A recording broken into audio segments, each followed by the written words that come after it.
If I wanted to be wealthy, have less risk, and have a higher likelihood of figuring out where I could make the most money, I need multiple income streams. And in this video, I want to share with you the 9 income streams I grew while having a job. Before I got known on the internet, I wish somebody would have told me this stuff when I was working.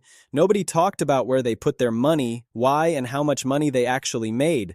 In fact, they hid it, totally frowned upon to share any of this. Depending on your situation in life, the best side hustle or income stream for you to pick, it's going to be different. The most important thing to understand when looking for more income streams is that you want to find leverage, a way of working smarter, not harder, to achieve the same goal with less effort. Consider it like using a lever to open a bottle cap.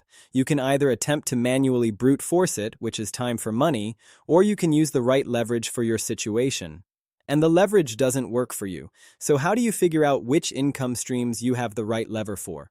There are 4 money levers at different points you can use to build up your income streams like I did. Let's jump into what those are, and I'll give you all the exact things that I did. First lever is time. Obviously, time's all you got in the beginning, early on. Anytime you can trade your time for somebody else's money, that's going to be your superpower.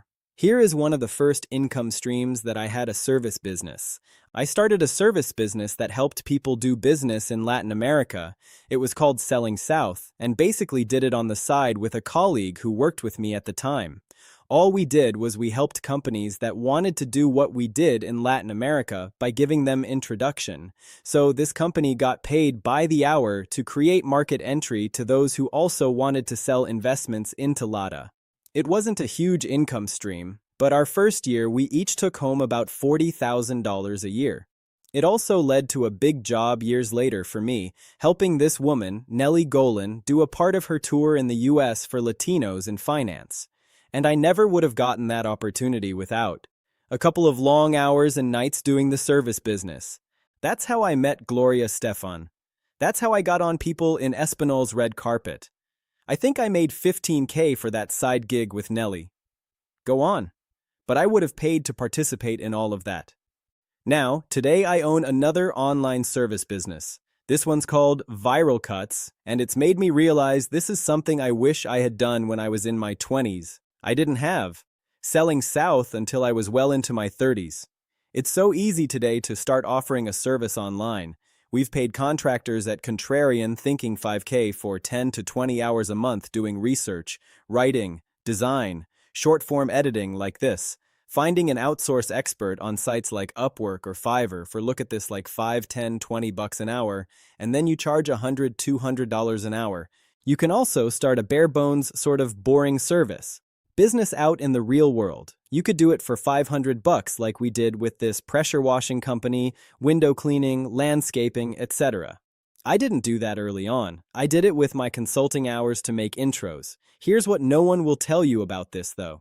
Service businesses are a great way to start, but I don't think they're a great way to end. If you have custom services and provide services before you get paid, that means you're chasing invoices. Scope creep is a real thing, which means somebody asks you for this and you instead deliver all of this, but you don't get paid for this in the middle. So there's a reason. There are so many of them, and very few of these service businesses get huge. You want to have somebody pay you before you offer a service. You want to have somebody have very specific things you deliver every single time. You want to get paid for every single hour of your time. And with service businesses, that's hard to do in the beginning. The last thing that's hard for me with the service business, I couldn't estimate very well what my total time needed was. And that's something you're going to want to do. So don't start with a ton of these. Start small. If you're going to do a service-based business. Number 2, 9 to 5. Hard truth. Your first 100K will most likely come from your earned wages, your income. For most people, it'll be your first million. It was for me. I made 37K-ish when I got out of college, and at the end of my time being employed by someone else in finance, I made 7 figures as a private equity partner. It was broken down like this, 20% salary. So I get this no matter what for my day-to-day unless I get fired. 30% carry, which is distributions for performance. I'd get paid out a percentage of the profits we made in our investments. So if we have a company pay out, I don't know, $100,000 dividend between US partners, I might get 8% of that because that was the percentage that I owned of the company. Then another 35 to 40% was bonuses. These are milestones hit. So I'd get paid when we hit our milestones, like a number of deals done or a return profile hit, and then maybe another 10 to 15% for commissions and money raised. So you will ideally have a gradually declining line that starts at 9 to 5 at the height and eventually whittles down to the least portion. Why? Because earned income working versus investment income, or what is deemed by the IRS as non-active income, is taxed at a startlingly lower rate, so you keep more of what you make. Look at this chart. If you have a taxable income and you make over $622,000 by having a job, you pay 37%. If you use long-term capital gains, aka investment income, you pay 20%. You are almost double paying for the right to trade your time for money. Crazy. My income was also highly skewed by my salary, and I'd say probably counted for 80 to 90% of what I made.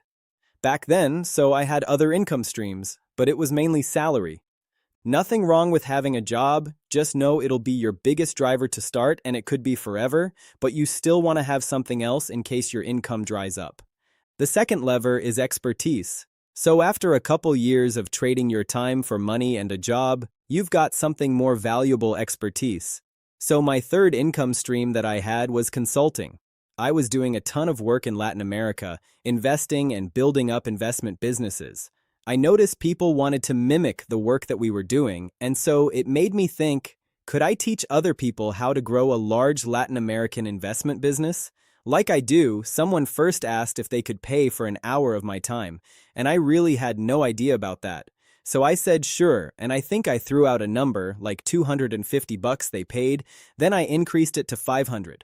I would randomly take one-off phone calls. I made 2 to 4K a month, taking a few phone calls. Then I got on GLG, then it connects 1 million+ experts to clients. You could also do this one, which is intro.co. I like intro better because GLG makes people interview for the opportunities while intro. You don't have to apply, you just get paid. The second that somebody signs up, I'd rather get paid, do the work, and move on. Then have to do an application. Pro tip, do some calls for free in the beginning, but don't do that work for free forever. Now, I don't even do one-off consultations, but in the beginning I did. So take the thing that someone pays you for in your salary or other high area of performance and do it one-off by the hour. That's what consulting is. And you can do this on the side. Petting your employer is okay with it. Well, people won't tell you. Is that you have to set boundaries. When you consult for an hour and you do a good job, they're going to want more and more. You have to make sure you're really clear on rates and you only do work when you are tracking it. Almost like if you were in a job back in the day where you had to clock in and clock out. You have to be really good at that. With consulting, most people are not, so the other way you can get around it is I now have a consultant that I pay like Jordan, and I pay him a flat fee. I pay him 10K a month for him to help me scale a few of my businesses. If I use more than a couple hours a week that he has dedicated to me, it's okay. 'Cause he has a flat amount that allows for overage. In the beginning of you doing consulting, if you're like me, that probably won't work out for you. Fourth, sitting on boards. I use my expertise to add another income stream by sitting on the board of a company in my industry, for instance. Now I sit on the board of a hedge fund. Back then, I sat on the board of a venture capital fund called Magma Partners. This meant getting paid somewhere between $30,000 to $300,000 to go to 4 quarterly meetings and give my advice. Obviously, when you start out, you will be very cheap or maybe even free, but as you continue to become a better board member, you can charge more. Now, how do you get this type of position? How did I get somebody to decide that they even wanted my advice?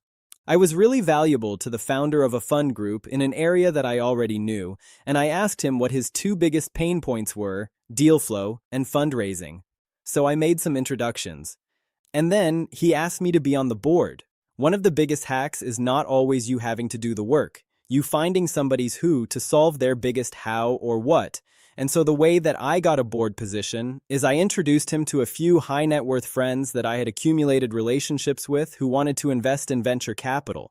That led to investment by them into his fund because that he offered me a 30K payment a year for being at quarterly meetings and continuing to help and advise him. Now again, not everybody can do this. But you need to understand what the really, really rich do to add income streams. I hate when people gatekeep how they got here. So I thought I'd share this with you for real. How could you do this as somebody brand new? Well, you probably couldn't. What you could do, though, is you could do what this guy Jamie did, who actually consulted on this YouTube channel.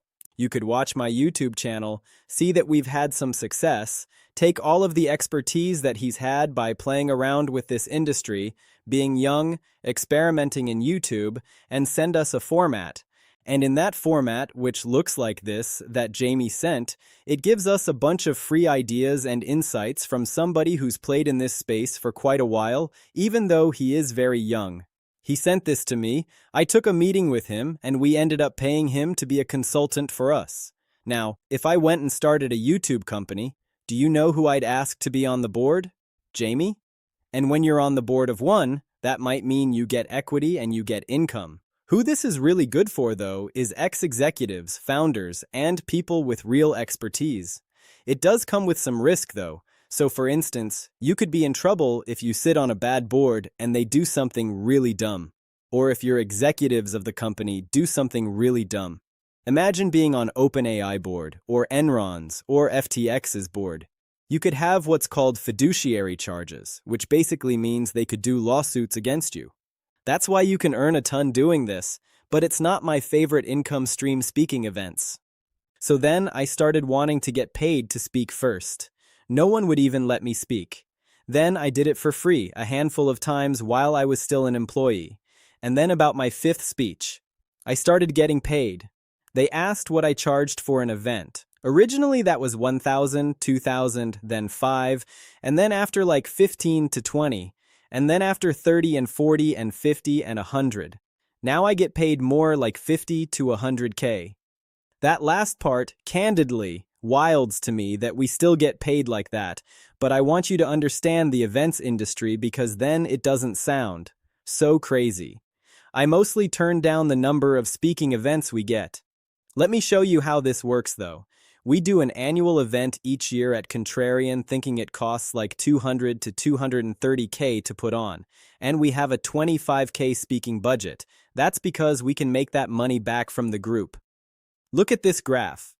The UK spends $20 billion a year on events. Look how big the exhibitions market is. It's huge, $11 billion, and that means they need speakers in order to get sponsors and attendees. This is where you slot in. You can do some of these speaking agencies like I have. You can see me listed on a few of these. And what happens is, if you can find a specific niche, especially in a niche where other people make money or they bring in attendance, then you too can get paid a lot for speaking in events. Just expect the beginning to kind of suck, almost like any type of income stream you're gonna make. All right? What kind of events? You start local, then go corporate, then go conference, then go exhibition. Those are the different budget levels that speaking goes to. Now, what people will not tell you about speaking. Have you ever been stuck overnight in Topeka, Kansas? Had to stay in an airport hotel, miss your anniversary, then catch a red-eye the next day? And since everything was closed for dinner, eat Cool Ranch Doritos and a Sprite for dinner? Yeah, I have. It's not fun. You do get paid to speak for an hour, but it takes 5 hours to prep for that speech. Then you gotta come up with a PowerPoint. The idea, you talk to the hosts, you get there early, you fly in the night before. You always need at least 3 hours to speak. And because of Q&A and wait time, the average hourly rate you should never calculate at 1 hour because I think it's more like 10 to 24 hours. Now the upsides are, you meet a ton of really cool people. You look good, you expand your ability to speak and communicate, which is super, super valuable. And I would totally recommend to most people, at some point, get paid to speak. It just means you're going to be able to get more of what you want by being able to communicate more clearly. Now, pro tip, I have a rate that's for local speeches, 15K and one for travel, 50 to 100K depending on what it is and where it is. It still feels weird saying that out loud. I focus on my businesses otherwise. The other thing that I wish I had done earlier is stop giving new speeches. I can't take my own advice on this, but the best speakers give the same speech 400 times until it's incredible. I get ADHD and change mine all the time. If you can just have one speech, you skip all of those hours. Year 1 of speaking, I made maybe 3K, almost nothing. Year 2 of speaking, I made more like 25K. Year 3 of speaking, we're talking close to 6 figures, more like 90K. And now if I wanted to, I could make millions a year. Instead, we take, I don't know, probably somewhere between $300,000, $500,000 worth of speaking events a year. So you certainly can scale. There are people that their entire income is from public speaking. I don't think it's the best income. Talk about. Really bumpy, but it's certainly possible. Info product. I was in cannabis private equity, but I kept getting 2 questions. How do I get a job in cannabis and how do I invest? So I randomly made 2 guides and I put them on Gumroad. You can see them here, and it's wild because they're still up there and we still actually get people buying these things. You can see right here, this made me $4,160 in total, so about 3K in the first year, and then dwindled off from there. Not huge, but not nothing. I don't promote it. And I still randomly get sales from it, which is awesome. Now, where did I learn to do this? Because I'm actually not very tech savvy. I listened to a now friend of mine, Sam Parr, talking about creating a guide for finding an apartment in San Francisco. So I basically followed his process, uploaded mine to Gumroad. I said, it's free to create. They just take a percentage of the sales. Great. Who would this work for? If you get asked for your expertise on multiple subjects, multiple times, I think start writing it down. Worst comes to worse, you can start sending them a little blog post or a little Twitter thread you do on it, and after you start getting that asked 10, 15, 20 times, I think it's guide time. The worst comes to worse. You learn how to create a guide. Maybe you sell 5, 20, $100. The best case scenario, you're like me and you get a couple $1,000 in a product you don't spend any time on, or you develop an entire info product business. Now, what do you need to apply this skill intelligently? You need 3 things: cash, curiosity, crowd, people who are willing to pay for insight on the subject. So, how to pet a cat? Probably not. Curiosity, something you're naturally interested in and want to create around. If you're already curious because you like to look hot on Instagram and you want to put cool filters on, well, it turns out that other people will buy those filters from you. So if you're already creating them, you're already curious, you just sell them. That could work. And then finally, you need a crowd, a group of people who are willing to pay. You might be able to get a crowd of people for how to turn your cat into a cool-looking panda. Maybe there are a bunch of people that want to do fancy cuts on their cats, but if you go, how to just groom Siamese cats? Not as much. You create something once and then it continues to sell in multiple different ways. If someone asks me a question on a subject, I can briefly answer, but say, hey, if you want more detail, I actually have these. I think this is the easiest way usually to make your first dollar on the internet.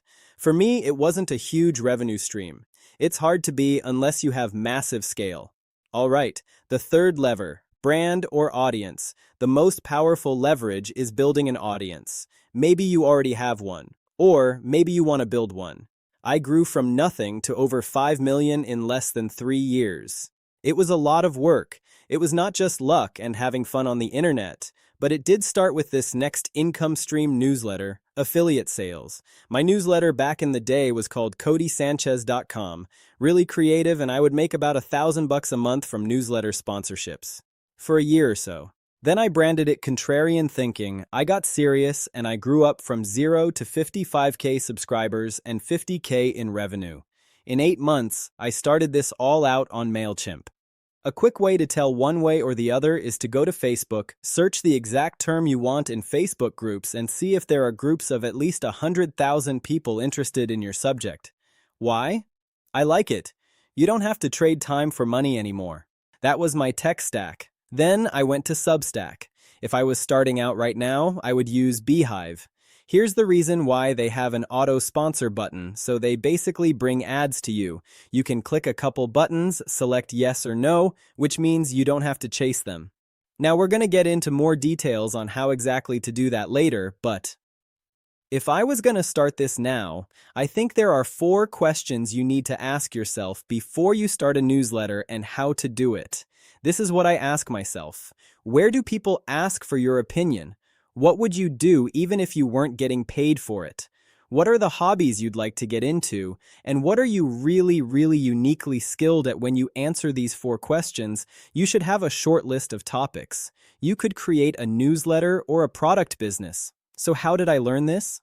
I watched these guys who become friends, Alex Lieberman and Austin Ree at the Morning Brew, grow theirs. And then my other friend Sam, basically I want to steal other people's homework just like you guys are doing today. All of us create all of this stuff on the internet and we literally tell you all the secrets. Back when I was just starting, I had to go through podcast after weird one-off blog post, and now I could just double X speed, look at the transcript, and also the comments and get all the information I need from YouTube. Amazing. Who is this good for?